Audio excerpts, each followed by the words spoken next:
مدینہ مدینہ مدینہ مدینہ مدینہ مدینہ مدینہ مدینہ۔ معزز حضرات، السلام علیکم ورحمۃ اللہ تعالی وبرکاتہ۔ الحمدللہ رب العالمین والصلاة والسلام علی سید المرسلین وعلی آلہ وصحابہ المتعدبین، اما بعد فاعوذ باللہ من الشیطان الرجیم، بسم اللہ الرحمن الرحیم۔ کم من فئۃ قلیلۃ غلبت فئۃ کثیرہ، صدق اللہ العظیم وصدق رسولہ النبی الامین المتین المکین الکریم، ونحن علی ذلک لمن الشاہدین والشاکرین والحمد للہ رب العالمین۔ جانثاران بدر و احد پر درود، حق گزاران بیعت پہ لاکھوں سلام۔ وہ 313 تھے تو لرزتا تھا زمانہ، ہم آج کروڑوں میں ہیں کرتے ہیں غلامی۔ صلی اللہ علی النبی الامی وعلی آلہ وآہل بیتہ وبارک وسلم، صلو علیہ صلاۃ و سلام علیک یا رسول اللہ صلی اللہ تعالی علیہ وعلی آلہ وسلم۔ عزیزان ملت اسلامیہ، یہ رمضان المبارک کا مقدس مہینہ اور اس کی یہ مشہور تاریخ جسے ہم اور آپ 17 رمضان کہتے ہیں، جو اسلام کے پہلے معرکے کی تاریخ ہے، جسے جنگ بدر کے نام سے ہم اور آپ یاد کرتے ہیں۔ اسلام اور کفر کے درمیان پہلی جنگ، پہلا معرکہ، جس میں اللہ تبارک و تعالی نے اہل ایمان کو کامیابی اور کامرانی اور فتح و نصرت عطا فرمائی۔ آج ہی کی مقدس تاریخ تھی جسے 17 رمضان کہا جاتا ہے۔ تعداد ان کی 313 تھی۔ آقا کریم علیہ الصلوۃ والتسلیم نے آج ہی کی مقدس تاریخ میں، آپ سوچیں، یہاں روزہ رہ کر ہم حل نہیں چلا پاتے، روزہ رہ کر ہم گھر سے باہر کسی ضرورت کے تحت جانا ہو تو بڑی مشکل سے جا پاتے ہیں، روزہ رہ کر اچھا اپنے کام کے لیے ہم نہیں جا پاتے، اگر اللہ کے راہ میں نکلنے کے لیے بلایا جائے تو بتائیں آج کا مسلمان نکل پائے گا؟ جسے عام دنوں میں رسول کائنات کی میلاد کی محفل کی دعوت دی جاتی ہے، نہیں آ پاتا ہے۔ جسے عام دنوں میں رسول کائنات کے نام پر بلایا جاتا ہے، نہیں آتا ہے۔ رمضان کا مقدس مہینہ ہو اور روزہ ہو اور روزے کی حالت میں اسے بلایا جائے، کیا وہ آ سکے گا جو مسلمان عام دنوں میں نہیں آ پاتا؟ لیکن قربان جائیں ان عظیم مسلمانوں پر جنہیں صحابہ کے نام سے یاد کیا جاتا ہے۔ اللہ کے رسول صلی اللہ تعالی علیہ وسلم نے جنگ بدر کے لیے تمام مہاجرین و انصار کو اکٹھا فرمایا۔ اس کے بعد ان سے مخاطب ہو کر ارشاد فرمایا کہ تم میں سے کون ہے جو اللہ کی راہ میں اپنی جان قربان کرنا چاہتا ہے؟ سبحان اللہ۔ صحابہ کرام کی موجودگی ہے۔ راوی کا بیان ہے کہ مہاجرین کی جانب سے حضرت صدیق اکبر، حضرت عمر فاروق سب سے پہلے آگے بڑھے، اور انصار کی جانب سے حضرت مقداد رضی اللہ تعالی عنہ آگے بڑھے اور عرض کرتے ہیں، یا رسول اللہ، آپ پر میرا مال بھی قربان ہے، آپ پر میری دولت بھی قربان ہے، آپ پر میری جان بھی قربان ہے۔ مسلمانوں، رمضان کا مقدس مہینہ تھا۔ اپنے ایمان کا آپ جائزہ لیں، دیکھیں اپنے ایمان کو، ٹٹولیں، وزن کریں کہ آپ کا ایمان کتنا مضبوط ہے، آپ کا ایمان کتنا بھاری ہے، آپ کا ایمان رسول کائنات کے حوالے سے کتنا اچھا ہے، اور ان کا ایمان کیسا تھا کہ آج اگر گرمی زیادہ ہو جاتی ہے تو لوگ روزہ چھوڑ دیتے ہیں، ٹھنڈک زیادہ ہو جائے تو لوگ نماز سے کتراتے ہیں، دھوپ کی شدت بڑھ جائے تو لوگ روزہ نہیں رکھ پاتے۔ یہ تو یوں ہی بات ہوئی، آج دیکھا جا رہا ہے کہ 90% مسلمان روزہ نہیں رکھ پاتا ہے۔ اللہ اکبر، یہی محبت ہے، اسی کا نام ایمان ہے۔ پھر اس کا نام کیا تھا جو صحابہ نے ادا کیا تھا؟ کہ رمضان کا مقدس مہینہ ہے، روزے کی حالت میں جو اپنے پتھروں پر تین دن تک فاقہ کرتے ہوئے پیٹ پر پتھر باندھے رہا کرتے تھے، وہ مقدس صحابہ رمضان کے مقدس مہینے میں رسول کائنات نے جنگ کے لیے آواز دی ہے۔ صحابہ کرام لبیک کہتے ہوئے رسول کائنات کی بارگاہ میں حاضر ہوئے۔ آپ نے تعداد کے بارے میں بارہا سنا ہوگا کہ صرف 313 کی تعداد تھی صحابہ کرام رضوان اللہ تعالی علیہم اجمعین کی۔ اللہ کے رسول علیہ الصلوۃ والتسلیم نے آواز دی، اے میرے صحابہ، کون ہے جو اللہ کے نام پر اپنی جان قربان کرنا چاہتا ہے؟ کون ہے جو اللہ کے دین کی بقا کے لیے اپنی جان قربان کرنا چاہتا ہے؟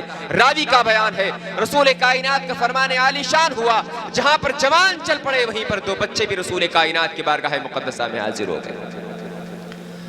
آپ نے بارہا سنا ہوگا۔ میں بڑا حیران ہوتا ہوں اور عقل حیران ہوتی ہے، قسم خدا کی وہ جذبہ ایمان جو مقدس صحابہ کا تھا اور رسول کائنات کے دیوانوں کا تھا، کہ جب رسول کائنات علیہ الصلوۃ والتسلیم نے ارشاد فرمایا، تمام صحابہ اکٹھا ہوئے، رسول کائنات کے دیوانے اکٹھا ہوئے، رسول کائنات کے چاہنے والے اکٹھا ہوئے، اور انہی میں دو چھوٹے بچے بھی رسول کائنات کی بارگاہ مقدسہ میں حاضر ہوئے۔ تمام صحابہ نے کافروں کو مارا تھا، قسم خدا کی ان دونوں بچوں نے کفر کو مارا تھا۔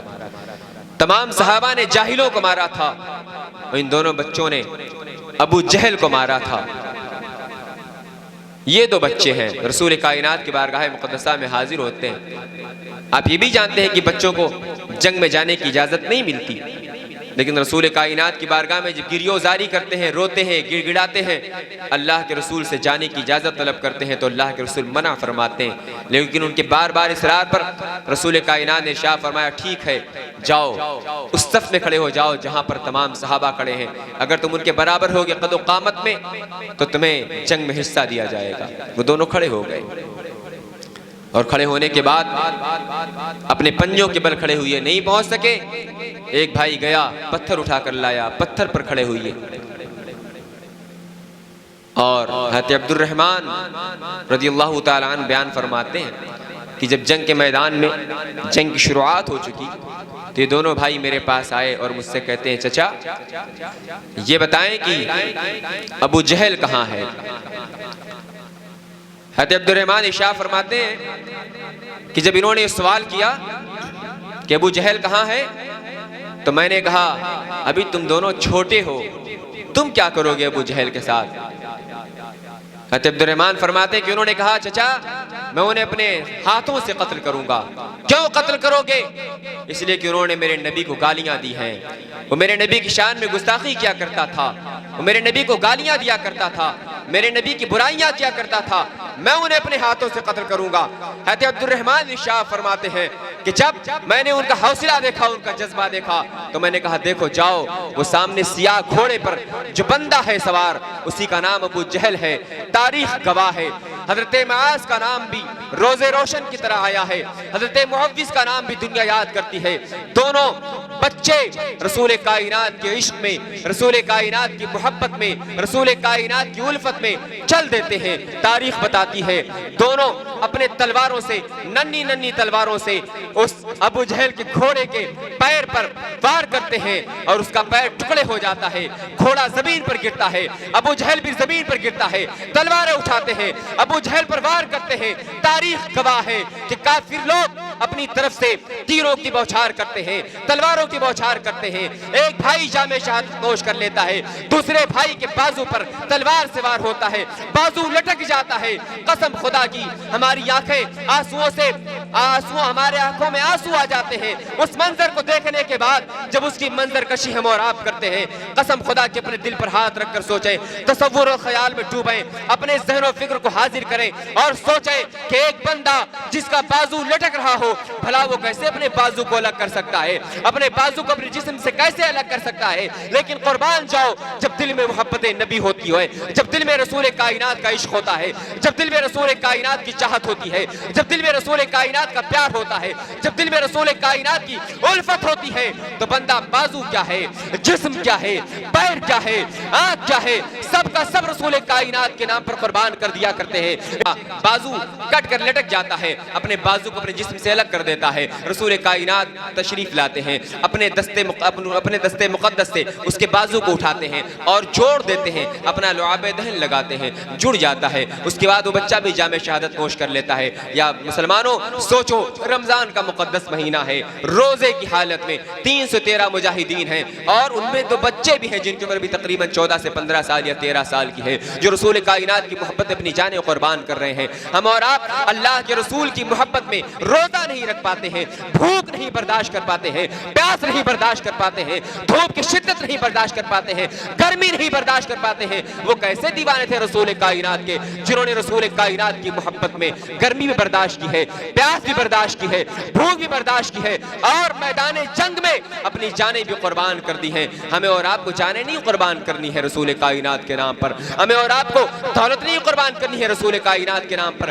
ہمیں اور آپ کو میدان جنگ میں تلواریں لے کر نہیں چلنا ہے رسول کائنات کے نام پر، بلکہ ہمیں اور آپ کو صرف رسول کائنات کی محبت کے لیے روزہ رکھنا ہے، رسول کائنات کی محبت کے لیے بھوک برداشت کرنی ہے، رسول کائنات کی محبت کے لیے پیاس برداشت کرنی ہے، رسول کائنات کی محبت کے لیے روزہ رکھ کر اللہ تبارک و تعالیٰ کی رضا حاصل کرنی ہے۔ فائدہ صرف رسول کا نہیں ہے، فائدہ صرف رسول کائنات کی شریعت کا نہیں ہے، بلکہ فائدہ ہمارا بھی ہے۔ ہم اگر روزہ رکھتے ہیں تو جہنم کی آگ سے ہمیں آزادی ملے گی، اگر ہم روزہ رکھتے ہیں تو جنت ہمیں ملے گی، اگر ہم روزہ رکھتے ہیں تو اللہ کی رضا ہمیں ملے گی، اگر ہم روزہ رکھتے ہیں تو اللہ کی خوشنودی ہمیں ملے گی، اگر ہم روزہ رکھتے ہیں تو ہمیں کل بروز قیامت پل صراط پر آسانی سے گزرنا نصیب ہوگا، جنت نصیب ہوگی، حوض کوثر کا جام نصیب ہوگا، اللہ تبارک و تعالیٰ کی خوشنودی نصیب ہوگی، رسول کائنات کی شفاعت نصیب ہوگی۔ عزیزان ملت اسلامیہ، عرض کرنے کا مقصد یہ ہے کہ یہ مقدس مہینہ جسے رمضان المبارک کہا جاتا ہے، اس میں آج کی مبارک تاریخ بھی ہے جسے ہم اور آپ جنگ بدر کے نام سے یاد کرتے ہیں۔ 17 رمضان المبارک جو کئی تاریخوں کو اپنے ساتھ اپنے دامن میں سمیٹے ہوئی ہے، اسی مقدس تاریخ میں جنگ بدر بھی واقع ہوئی تھی۔ اسی مبارک تاریخ میں حضرت سیدہ ام المومنین عائشہ صدیقہ رضی اللہ تعالی عنہ کا وصال بھی ہوا تھا۔ اسی مقدس تاریخ میں حضرت سیدہ رقیہ رضی اللہ تعالی عنہ جو بنت رسول ہیں، شہزادی رسول ہیں، جگر گوشے رسول ہیں، جو ہمشیرہ بطول ہیں، ان کا بھی وصال ہوا تھا۔ ہمیں اور آپ کو چاہیے کہ اس مبارک تاریخ میں ہم اور آپ اصحاب بدر کے نام، سیدہ عائشہ صدیقہ کے نام، سیدہ رقیہ کے نام اہتمام و انتظام کریں اس سال ثواب کا، اور اپنے نام اعمال میں نیکیوں کا اضافہ کریں۔ وآخر دعوانا ان الحمدللہ رب العالمین۔ السلام علیکم ورحمۃ اللہ۔